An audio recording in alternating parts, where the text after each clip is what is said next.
What up, YouTube? It's NoChainzz, and I am back for another commentary. And this is another episode of my Cincinnati Bengals Connected Franchise Owner Mode. And the Bengals are coming off two very impressive wins versus the Steelers and Titans. And this team is rolling. We made the necessary offseason adjustments to be in this position, and we're facing off against the Indianapolis Colts, another AFC favorite in this franchise. But before I get into commentating this video, I just want to ask you guys to check out my friend Zorro. He's a very good Madden 25 commentator, very good mic quality, very good HD gameplay. He's doing a connected franchise mode with the Oakland Raiders, and he's a very good commentator, guys. I wouldn't steer you wrong. Check out his channel. And he's actually a real life commentator, actually commentates basketball for my college at the game. So he's not a bad commentator at all. So like I said, check it out. So with that being said, we're going to get into this video as we are facing off, like I said, another AFC favorite in the Indianapolis Colts. And this offense is revamped. It all is on the arms of Andy Dalton, because he carries this offense. He carries them, and then he brings them down at the same time. Sometimes he throws very bad passes. Sometimes he throws very good passes. But we do have a running back, Giovanni Bernard, who gets us all the way down to the 2-yard line. And then look at the block by Humanui. I really have no idea how to say his name, but that was still the edge for Giovanni Bernard to get a touchdown right here, and we strike first, 7-0. And that was pretty much a flawlessly executed drive for our offense. A great way to start off the day. And Leon Hall says no running in the hallway either. He gets a tackle at the line of scrimmage. And filling in for Carlos Dunlap is Aaron Maben on the left end spot. I don't know if I told you guys, I'm sorry, sometimes I forget to tell you guys the injuries, but Carlos Dunlap will be out for a few weeks as they're going to hit Matthews on the left side. Matthews, I believe his name is Jordan Matthews. He was actually targeted by me in the NFL draft to be that number 2 receiver, but I decided to go out and get Anquan Bowden. And like I was just saying, Aaron Maben is filling in at left end for Carlos Dunlap, and he will get his first sack of the 2014 season. And that will pump the brakes on the Indianapolis drive, and they will be forced to take a field goal. And already we are facing 3rd down and 5. We're going to dump it off to Giovanni Bernard, our explosive running back out of the backfield, and he takes it for 8 yards and getting us a first down. And there he is again with another good gain, and he already has 62 yards rushing on the day. And we're going to go up deep to A.J. Green. And there is Andy Dalton's lack of a deep ball. A.J. Green had Vontae Davis beat. He just needed a little bit more power on that, and he could have had a touchdown. But that's just something that I need to do, something I need to change in my game plan, because Andy Dalton's strength is not deep passing. Even in real life, he can't throw a deep ball, really, and I really need to work the offense around him and mold the offense around him rather than trying to force him to make throws that he cannot. But the Colts will go for it on 4th down with a fake punt, and the computer does that a little bit more on Madden 25, but it will not convert. I've actually only had it done twice to me. I've failed to stop it once, and then that time you guys saw that I stopped it right there as the punter threw a terrible pass. Andy Dalton is going to try to scramble outside, but Misi, I have no idea how to say his name. I see it all the time, but I have no idea how to say it. I actually was targeting him in free agency to fill our linebacker hole, but I decided to go against him, and right there he just says, hey, you should have picked me up. Maybe I wouldn't have made that play against you. But we're going to get Tyler Eifert over the middle. He will get down to about the 20-yard line, setting the Bengals up in the red zone. And then we're going to hand it off to Giovanni Bernard. And he should juke this guy, but he gets tackled. That's Lauren Landry, a great tackling safety, so he wasn't going to get around him. Andy Dalton throws a terrible pass that very easily could have been picked off. Luckily, the cornerback could not pick it off, so we were forced to take a Zach Hawker field goal, and that will put us up 10-3 over the Indianapolis Colts. And when faced with a 3rd down and 2, they're going to hit Dwayne Allen all the way down to about the 7-yard line or 8-yard line. With less than 2 minutes to go, they're going to go right back to Dwayne Allen, and that will even the score at 10. But I believe he left too much time on the clock for this high-powered offense. Andy Dalton's back to pass, rolling out to the right side, finds a wide-open Anquan Bowden, and he will get tackled just outside the 40-yard line.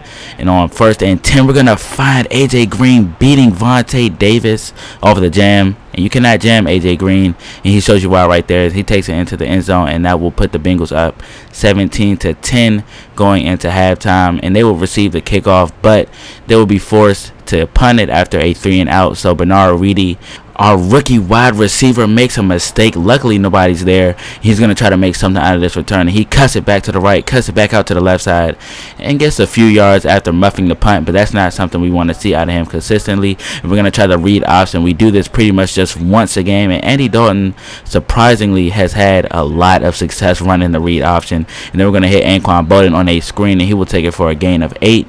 48 yards for him today so far off of 3 receptions. And we're going to try another screen, this time to Giovanni Bernard. He's going to take advantage of the blocks, and the Bengals get a new set of downs. So we're going to try a play action pass on 1st down and goal, and Andy Dalton will be picked off by Toller. That is definitely disappointing. We get all the way down here via a couple of big plays, and we turn it over in the end zone, so that is never good. But our defense is going to try their best to stop him, and EJ Gaines makes a very nice tackle, and then Vontaze Burfict bows that play up, and they will be forced to punt again. So this defense is playing tremendously. So we're going to see what Bernard Reedy can do, even though he muffed it last time, and he's going to get all the way out to the outside, try to cut it back, but he does get some very good and valuable yardage, getting us almost to the midfield mark. And on 1st down and 10, we're going to try a play action pass. Andy Dalton steps up in the pocket, going to find Tyler Eifert for a new set of downs. Move the chains.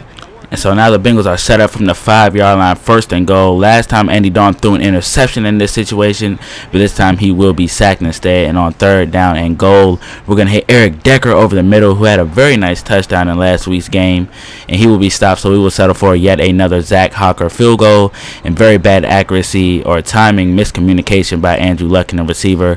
And Andrew Luck is under pressure, throws off of his back foot, and our defense stands strong once again. The title of last week's episode was best secondary in the league, and right now they are playing like that. Despite the mistakes by Andy Dalton, they're able to stay in this game with great defensive play. They've been putting a lot of pressure on Andrew Luck, and their secondary has been covering very, very well. So let's see if we can come up with another stop, as we will be forced to punt.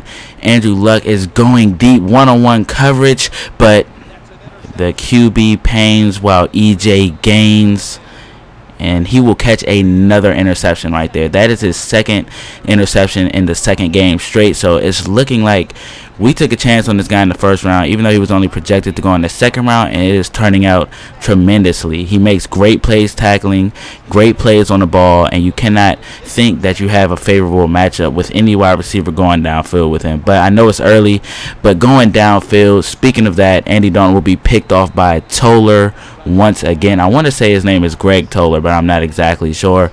But Andy Dalton throws another end zone pick, so he is looking bad. And I'm just going to tell you guys right now, I know you guys are going to, say a lot of stuff about Andy Dalton. He's going to catch a lot of flack, and I know he is, because he's thrown 3 interceptions this game, 2 in the red zone, and we really need to have a quarterback that won't do that, okay? But I'm not completely done with Andy Dalton, so I'd rather you guys not say trade Andy Dalton. He sucks. But here's the deal, okay? I'm going to give him up until the trade deadline to get his act together. As you guys see, he throws his 4th interception.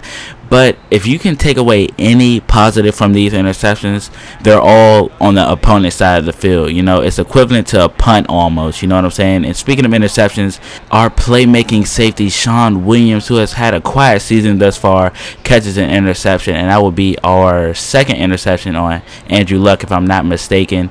But speaking of Andy Dalton, like I was talking about, I was saying that I'm going to give him until the trade deadline to get his act together. And if he does not, I may pursue a trade. That does not mean I'm going to 100% get one done. I don't see, 2 quarterbacks swapping spaces, especially during the season. If you guys can leave a comment and let me know a trade where that's happened. I may be wrong, but I really can't remember that happening ever. Just 2 QBs swapping places. But we end up getting that victory. They got some garbage points there at the end of the video. I was talking about Andy Dalton so much that I didn't get to commentate that. But we end up only winning the game by 6. They got a touchdown, like I said, garbage points at the last second of the game as time expired. So this win was a lot more convincing. Anytime you can throw 4 interceptions, have 4 giveaways, and still win the game, that says that your defense was playing tremendous. And like I said, in my opinion, this defense is the best in the league. Look at it. I mean, you look at the secondary, you look at the defensive line. Our linebackers aren't giving up terrible run. So I think this defense is playing very, very well. I'm really happy with how this team is playing outside of Andy Dalton. If Andy Dalton could just get it together, this team could be that Super Bowl team. You know what I'm saying? So I hope you guys enjoyed this episode. Don't forget to check out the King Zero. Link is in the description. I'll